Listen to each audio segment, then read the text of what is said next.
Hello, everyone. Thank you for coming to learn about the lithium metal battery. Our company is called Pure Lithium, and we're here to commercialize the lithium metal battery. And I'm going to talk a lot today about why this makes sense and why, as a battery community, we really need to come together. So by the time you walk out of this room, I hope that I have convinced you that this battery needs to be commercialized. So lithium metal batteries are the holy grail of energy storage, and they will replace today's 40-year-old lithium-ion technology, just like the transistors replaced vacuum tubes in the semiconductor industry. It's a very, very good analogy. And just like lithium-ion displaced nickel-metal hydride. So our brine to battery technology combines metal extraction with anode production, and we bypass compound production of lithium. So we won't need carbonate or hydroxide. Our resulting batteries are we use a thermally stable vanadium cathode, so it's a very different chemistry than you've probably heard about before, lithium metal paired with vanadium. And our batteries do not require graphite, nickel, cobalt, manganese, or compounds of lithium in the cathode material. So we have effectively eliminated any reliance on China. And our battery is safer, has higher energy density, and it can be produced at a substantially lower cost than today's lithium-ion battery. So what is it really going to take to commercialize this lithium metal battery? That's what we're going to talk about today. So I started this company out of frustration in 2021 with my co-founder, Professor Don Sadoway, and I pitched him on the idea to start the company at this very, very, very conference after he gave a keynote speech. Why Don? Because he sits at the intersection of batteries and metallurgy. He started many companies, including he was Solid Energy Systems, a lithium metal battery. It's a publicly listed company on the NYSE, was spun out of his lab with his technology. Around that same time, he started a company called Boston Metal that's carbon-free steel, and a company named Ambri. It's a liquid metal battery that was funded originally by Bill Gates and then Total, and he won the award for the best inventor outside of Europe in 2022 for that chemistry. We have a foundation for Don. It's called the Sadoway Labs Foundation, of which I'm a very proud director of. We have seed funding from Google, and we have a contract with a major electronic manufacturer to work on recycling of aluminum. Tom was voted as one of Time's most influential people of the year, and he's our full-time CSO. He's with us 4 days a week, really helps build the team, lead the team, and educate our patent attorneys even. So we have a really dumpy lab in Boston, and it's allowed us to save a lot of money. We didn't do a fancy build out, but we've got about 20,000 square feet, 700 battery channels. We make all our own anodes, our own cathodes, our own lithium metal, and we even make polymer electrolytes and membranes. We have advanced analytical capabilities, including SEM, ICP, NMR. We hired the person we bought our ICP machine from, and he's even on the ISO committee for standards of lithium. We take the purity of lithium metal very, very seriously, which is why I named the company Pure Lithium. Now we're up to 56 employees, and we're really excited. We have some phenomenal investors, and this is really important in an early stage startup, because if you get the wrong investors that are on your board that make either technical decisions or just bad decisions, it makes it really hard to commercialize a new battery technology. And thankfully, this isn't my first company, nor Don. So we were able to get some really powerful investors early in our journey, and they're all basically around the supply chain. So Robert Friedland is one of our largest investors, and he's a director. Robert's a famous miner. He has copper mines all over the world. He's also a technologist. He has a pulse power company. He's commercializing technology for drilling and rock crushing that he's nurtured for 20 some years. He's a very, very free thinker. And again, supply chain and mining is something you want on your side if you're a battery company. Our other large investor is Oxy Low Carbon Ventures, and they led our Series A round. Why is Oxy strategic? They're an oil company. Well, here's a fun fact for you. The lithium metal battery was actually invented at Exxon, which is an oil company, in 1977. But Oxy's super strategic because they have a specialty chemical company. They have chloralkali production. They can help us scale our technology. They're also even more strategic because they have a lithium company called Terra Lithium that has a joint venture with Berkshire Hathaway to extract lithium from the Salton Sea, right in the United States. And they have millions and millions and millions and millions of acres of land around the world that contain lithium. They also have vanadium, which we use in our cathode in their oil supply. So they're incredibly strategic. They joined our board of directors, and it's amazing to have them. They're phenomenal. So we've had a lot of traction last year. We won the Best New Project Award at Fast Markets, and this is like a lithium industry conference. But what was really important to me personally and for the company was the World Material Forum Award, because there's this lady named Shirley Meng, who's one of the top battery scientists and works on lithium metal. And I hope everyone goes to her talk at 4 p.m. today. And she was the judge, and it was a technical competition. So we're really excited about the progress we've made just in a short time we've had the company. So we started during COVID. We have a lot of employees. And on the far right side of the screen, you see two gentlemen holding a very long piece of a lithium metal anode. It's lithium with copper on it that goes right into a battery. We have heavily invested in our intellectual property portfolio. We use Wilson Sonsini. They're just the best. They did Apple's patents. They're phenomenal. All of our attorneys have PhDs in relevant subjects, and we have a wide berth of patents, and we have tied up all of the lithium metal and vanadium cathode opportunities in this space through our patent portfolio, which is absolutely fantastic. We also have a joint patent with Nobel laureate Stan Whittingham, combining our lithium metal anode with his vanadium cathode. We have some very great industry partners. We're scaling our membrane technology with Saint-Gobain, the French multinational company. Our partners on resource is E3 Lithium. We have enough lithium through a joint venture with them to have 80 million car batteries. That's a lot. We have secured supply chain for 80 million electric vehicles through our partners at E3. And Argonne National Laboratory is a new collaboration, and they're going to help us accelerate cathode manufacturing, which makes a tremendous amount of sense because they did invent NMC that most people in the room wound up having to use. So now let's talk about the history of the lithium metal battery, because I said that I have to convince everyone here this is what we need to be doing. It was invented by Professor Whittingham at ExxonMobil in 1977. February 22nd was actually the day of the patent.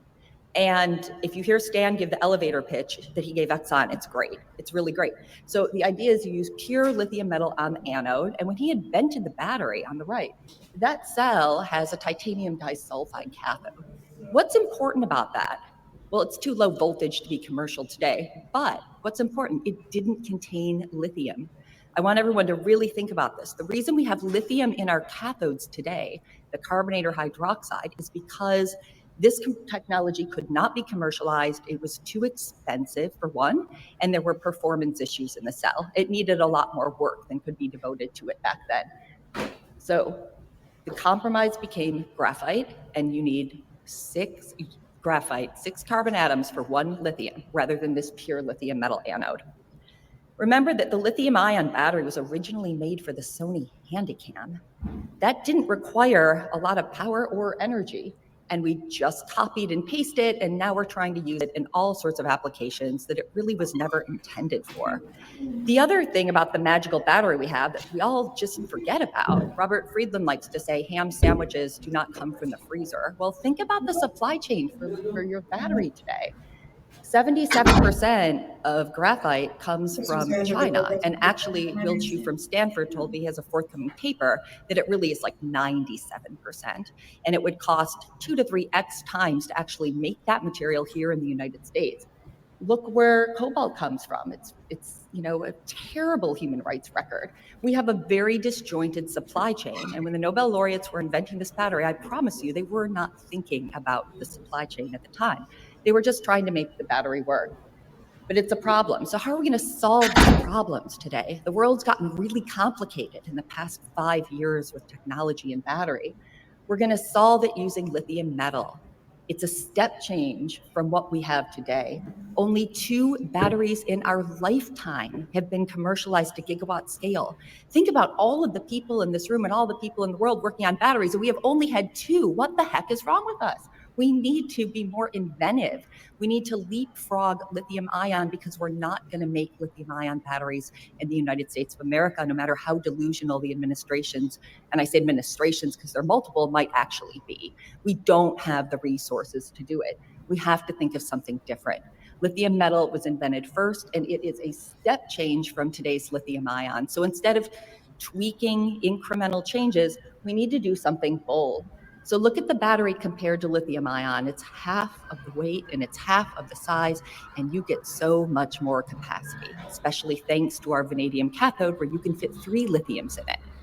Phenomenal, right? The other great part about this is we don't need graphite, nickel, cobalt, and on a materials level, we're at $40 a kilowatt hour. And this is a real conservative estimate.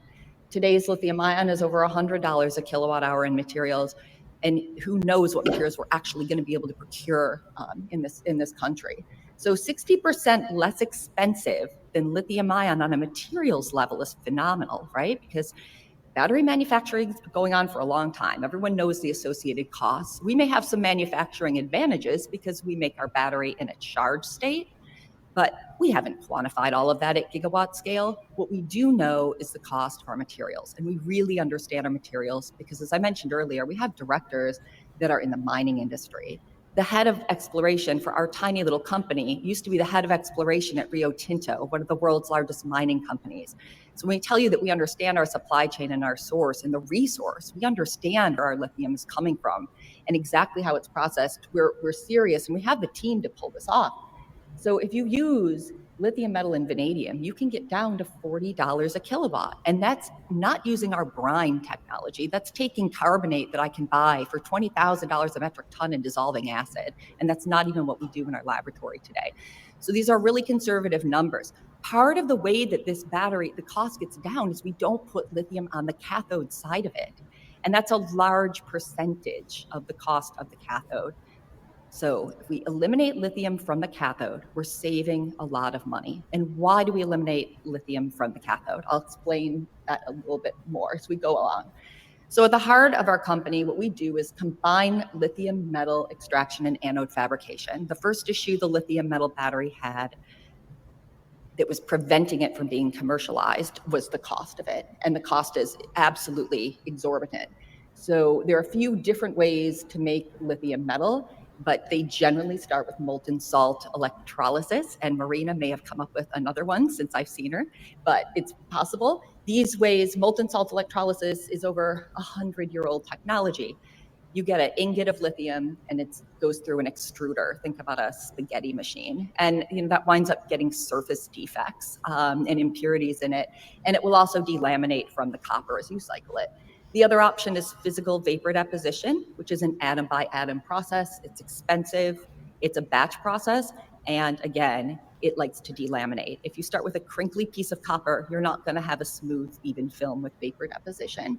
So we use electrodeposition. It's not rocket science. It's really simple. It's how copper's made. It's how nickel's made. But no one really thought to pay that much attention to it with lithium. So our technology also really does transform manufacturing time. It takes over 580 days for the lithium to get from the Atacama Desert into the cathode and into your battery, right? We can do this really quickly because we take aqueous brine, we'll use our example of E3 lithium, and they give us a concentrate. We don't take the raw brine of 55 ppms with hydrocarbons in it. We get a concentrate that's cleaned up and we put it in our electrochemical cell, and through the action of electric current, we electrodeposit lithium through a membrane or through an intermediate electrode onto a piece of copper. And then we assemble the battery. And this can happen in a day. This is a phenomenal way to do it. One of the things that this does, which is actually important, you don't need to ship lithium metal if you go from brine to battery in your factory quickly. It's exorbitantly expensive to ship a class 9 hazardous material. There's no great way to do it, and you're going to gunk up the surface of your lithium if you ship it. So just integrating lithium production in the battery manufacturing facility, just like how cathodes are made, right? The powder is shipped there and then it's made into an electrode. It's essentially the same thing. Everything I'm telling you today is just common sense. Unfortunately, this isn't a highly technical talk where I go through impedance plots and have all sorts of fun. What I'm telling you in this room is just very high level things that make a tremendous amount of sense, and making the battery and saving the trip around the world several times over, making it at the same place is a really sensible idea. And look at the difference in the quality. Our metal is very, very pure, and it's thin and it's smooth. And if you look at a chunk of lithium foil that you can just buy on the market on the left here, it's very, very impure. It's very thick, and you can see hills and valleys in it. Look at our anode under SEM. It's as thin as you could possibly want it, and it's very, very pure. So imagine you're putting a battery together, a lot better cycles with a lot less fade if you start with a really good piece of lithium, and we can make it commercially viable if it's cheap enough. The only thing that matters in batteries is the price-performance ratio. As I mentioned earlier, lithium metal is a really good way to secure the supply chain, especially geopolitically, as we watch all of these unprecedented tensions begin to happen. It's really made us take a good look at our supply chain. The Department of Defense told me that they have 30 days of batteries left for military applications. 30 days. And we get them all from China. This is not intelligent for many reasons. Using carbonate and hydroxide takes much longer. If we're in a situation where we want to capture incredible market share because our battery performs in consumer electronics so well, or if we're in a situation where we need to turn out a lot of military batteries, going from brine to battery using aqueous brine to make lithium metal is going to be orders of magnitude faster. It's also saving a lot of CO2 emissions for those in the room that actually care about that. Shipping 1 ton of cargo around the world is a lithium carbonates and hydroxides is equivalent to 802 kilograms of CO2 emissions. If you go from brine to battery in the same place, you have better material and you save all of these costs that you just don't need to incur. So again, I mentioned that our competitors have not secured their supply chains, but we have. This is a picture of myself and E3 CEO Chris Dornbos. E3 is a phenomenal company in Canada. Do they have the best asset? Absolutely not. They have 75 ppm brine that's 3 kilometers in the ground, but they have tons of it, right? They have enough for over 300 million electric vehicles. And through our joint venture, we have enough for 80. So that's absolutely phenomenal. Why do we work with E3? They're a young company, they're hungry, they're really excited, and they're excellent teammates for us to work with. So we have learned so much in our journey with them. And there was a news release that went out just a few days ago with some cycling results and updates from the project. So we have quantified through our entire flow sheet process of what it's really going to take us to achieve these cost targets. So I'm going to pause for a moment and now present the battery. We've taken the cost out of lithium metal, which is super, super important. And now we're going to say, what are we going to do with it, right? We're not going to put it against NMC because NMC contains excess lithium. What we're going to do is we're going to put it with vanadium. So here's a picture I'm sure everyone in this room has seen some form of. And I'm using it to illustrate the lithiation in the cathode. If you look at the lithium-ion battery, you see that you have little white balls of lithium, and you have a graphite host. It's non-conductive, and it's 1 lithium. You need 6 carbon atoms for 1 lithium. And your cathode of NMC or LFP has a lot of extra lithium in it, about 30%. And that's due to the irreversible first cycle loss that forms your SEI layer in your lithium-ion battery. So it's extra lithiated for manufacturing purposes. One of the issues in lithium metal that's been a reoccurring theme over the many years I've been at this conference and others is excess lithium. Google excess lithium. Again, let's break it down and think about it logically. If we don't put excess lithium in the cell, we won't have it. So use a cathode that doesn't have lithium in it. That's tricky because there are not that many choices, right? So vanadium is an excellent choice because it doesn't have a volumetric excursion back and forth. We worked with Lawrence Berkeley National Lab and we did some computational modeling and scanned the entire periodic table to make sure we weren't missing anything. What is readily available and inexpensive that we can intercalate lithium into that doesn't need to be synthesized in a lithiated state? And it's essentially all vanadium. So NMC, you can't delithiate it. The crystal structure completely collapses. You can a little bit, but not all the way. So to get the maximum energy density, and I'm talking about 400 watt hours a kilogram, to get the maximum energy density, you need to use a cathode that doesn't contain lithium. When you go back to the history books, what was Stan working on? What did he publish first? Vanadium. In the early 90s, you find research from Professor Don Sadoway at MIT sputtering V2O5 on a current collector and cycling it with lithium metal, and that's what started the company Solid Energy Systems. So vanadium oxide has a great safety profile. Vanadium oxide itself is stable up to 1800 degrees C. You add binders and other elements to that mixture of cathode material, and obviously it's going to come down. But if we're at 700 degrees C, that's pretty amazing.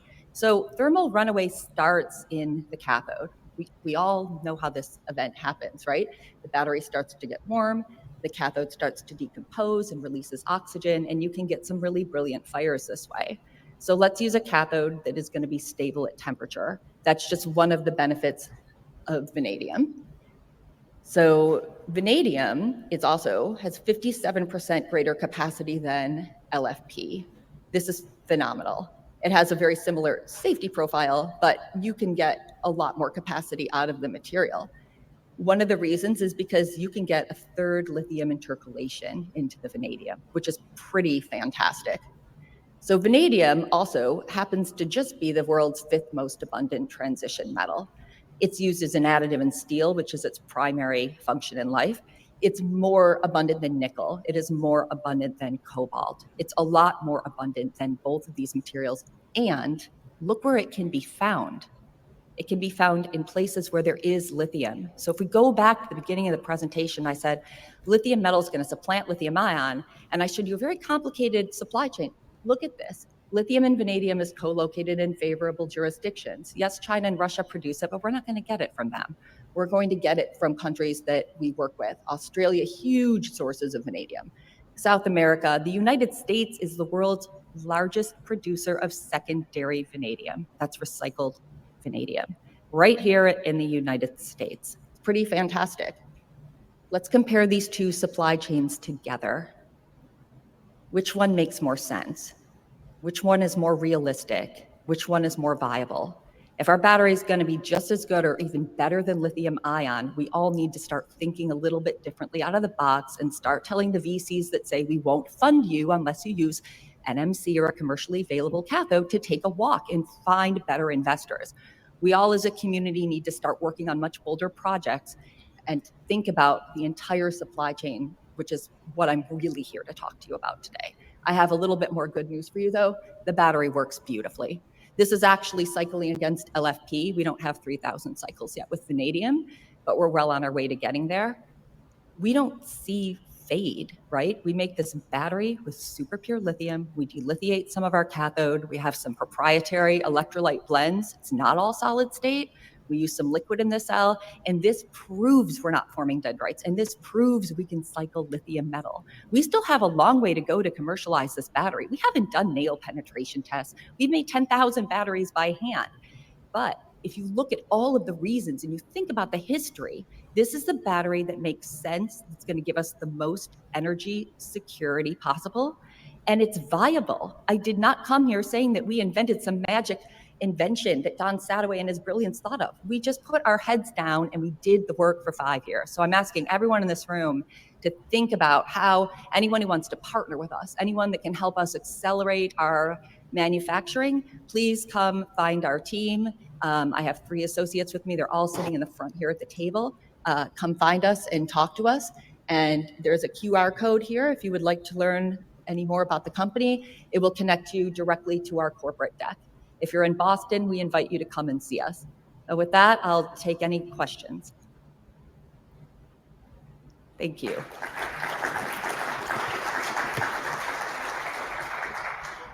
Hey, we're in good shape for questions, so who wants to go first? Don't be shy.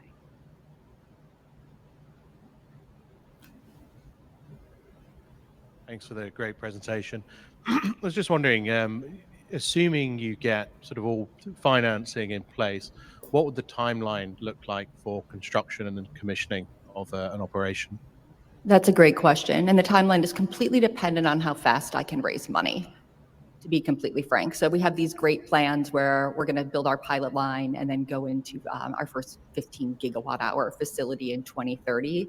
It's fairly optimistic. I don't make any promises until we know that we have the funds secure to do that, because that honestly is the holdup. Another question?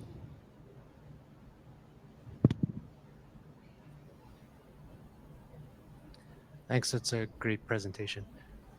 A topic that is becoming super popular these days with lithium-ion batteries is circularity and end-of-life recycling, recapturing those raw materials. So seeing how much thought you've put into supply chain, how far ahead have you thought on, say 20 years down the road, this becomes the bread and butter of the battery world.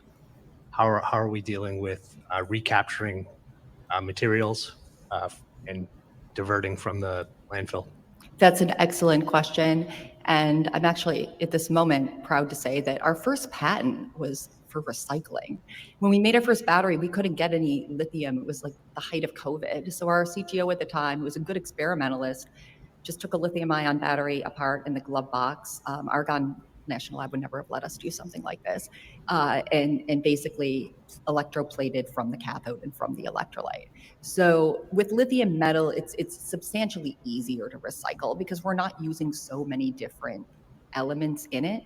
You know, we basically have lithium, and we can send all the lithium back over to the anode side in the cell pretty easily. We can fully charge it or fully discharge it. So you can just take away that battery and you've got your anode. And then we just announced, I don't know, last week that we have a project with Argonne National Laboratory. We're going to take spent lithium, it's actually from the glass production in this particular instance, and we have a special refining cell, and Argonne is going to help scale this technology for us. So not only do we think about it in the beginning, but we're actually actively working on it in partnership with the national laboratory because it is really important. On the vanadium side, there are some very good technologies out there to recycle vanadium.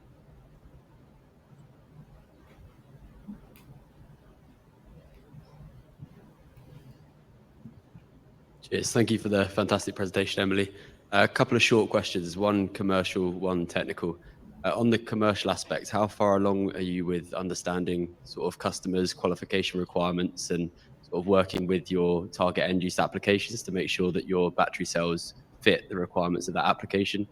And then from a technical perspective, the lithium metal, when you're pairing it with a non-lithiated cathode chemistry, how much of the lithium foil can you physically strip during that process? Do you have to leave some over at the end, or can you pretty much use all of it?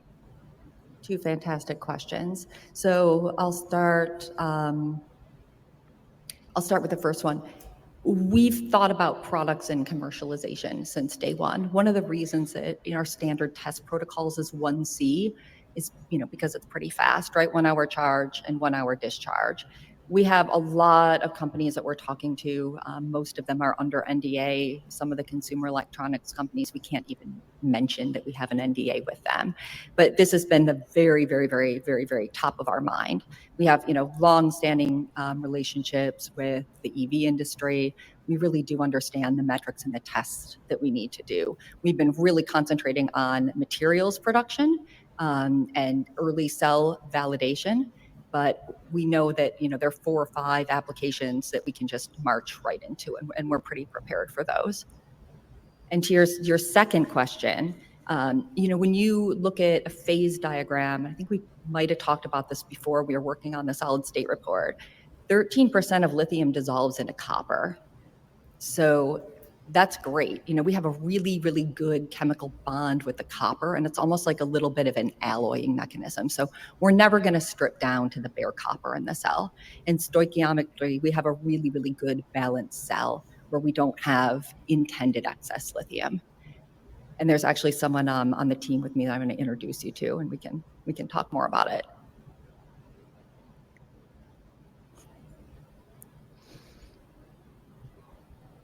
If there's anyone so much for a wonderful presentation. Thank you. Thank you. Thank you.